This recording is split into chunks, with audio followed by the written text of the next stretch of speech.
আজকে আমি তোমাদের সঙ্গে একটা মাখা রেসিপি শেয়ার করব। তো কি মাখা অবশ্যই তোমাদেরকে দেখাবো। তো চলো, সেই মাখার জিনিসটা আমার বাড়িতে আছে, বাড়ির গাছে আছে।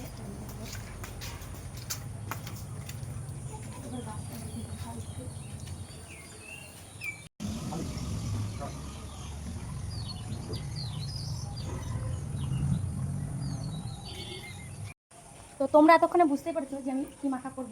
হ্যাঁ, তো আমি আজকে করব পেয়ারা মাখা। তো পেয়ারা সবগুলো কাঁচা, এখনও ছোটো বড়ো হয়ে আছে। তো এই পেয়ারাটা দেখে আমার খুব ভালো লেগেছে। তো আমি ভাবলাম পেয়ারাটা গাছের নতুন পেয়ারা, তো এটা ফার্স্ট আমার এই গাছটা 1 বছর হলো।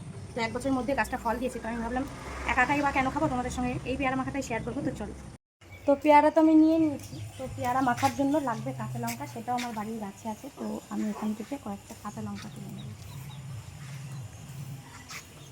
এখন নতুন করে আবার হচ্ছে গাছের লঙ্কা। তো এবার আমি নিয়েছি ধনেপাতা। তো ধনেপাতাটা আমার বাড়ির গাছের নয়, এটা বাজারের কেনা। তো এটাকে আমি ভালো করে ধুয়ে নিলাম। তো এবার এই ধনেপাতাটা আর লঙ্কাটা আমি একটু পেস্ট বানিয়ে নেব মিক্সিতে। তো এবার আমি পেয়ারাটাকে কেটে নেব।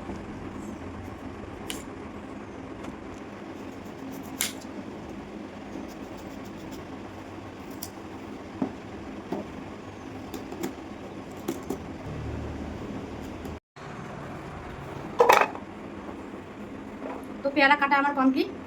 এবার এখানে নিয়ে নিয়েছি যা যা লাগবে সেসব মশলা। তো এবার আমি এটাকে এর মধ্যে দেবো। আর নিয়ে নিয়েছি চামচ। এখানে দিয়ে দিলাম স্বাদ মতো বিট লবণ, তারপরে কাসুন্দি, আর দিয়ে দিলাম কাঁচা লঙ্কা আর ধনেপাতা।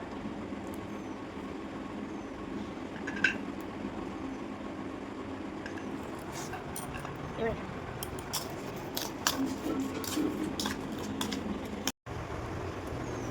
তো এবার আমার পেয়ারা মাখা কমপ্লিট। তোমার কর্তা মশাইকে দেবো, আর খেয়ে বলবে কেমন হয়েছে। নাও। Thank you. তো এবার খেয়ে আমাকে বলবে যে কেমন হয়েছে। দারুণ।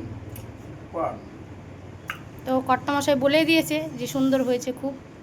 তো আবার তোমাদের সঙ্গে দেখা হবে নতুন কোনো ভিডিওতে। সবাই ভালো থেকো, সুস্থ থেকো, টাটা।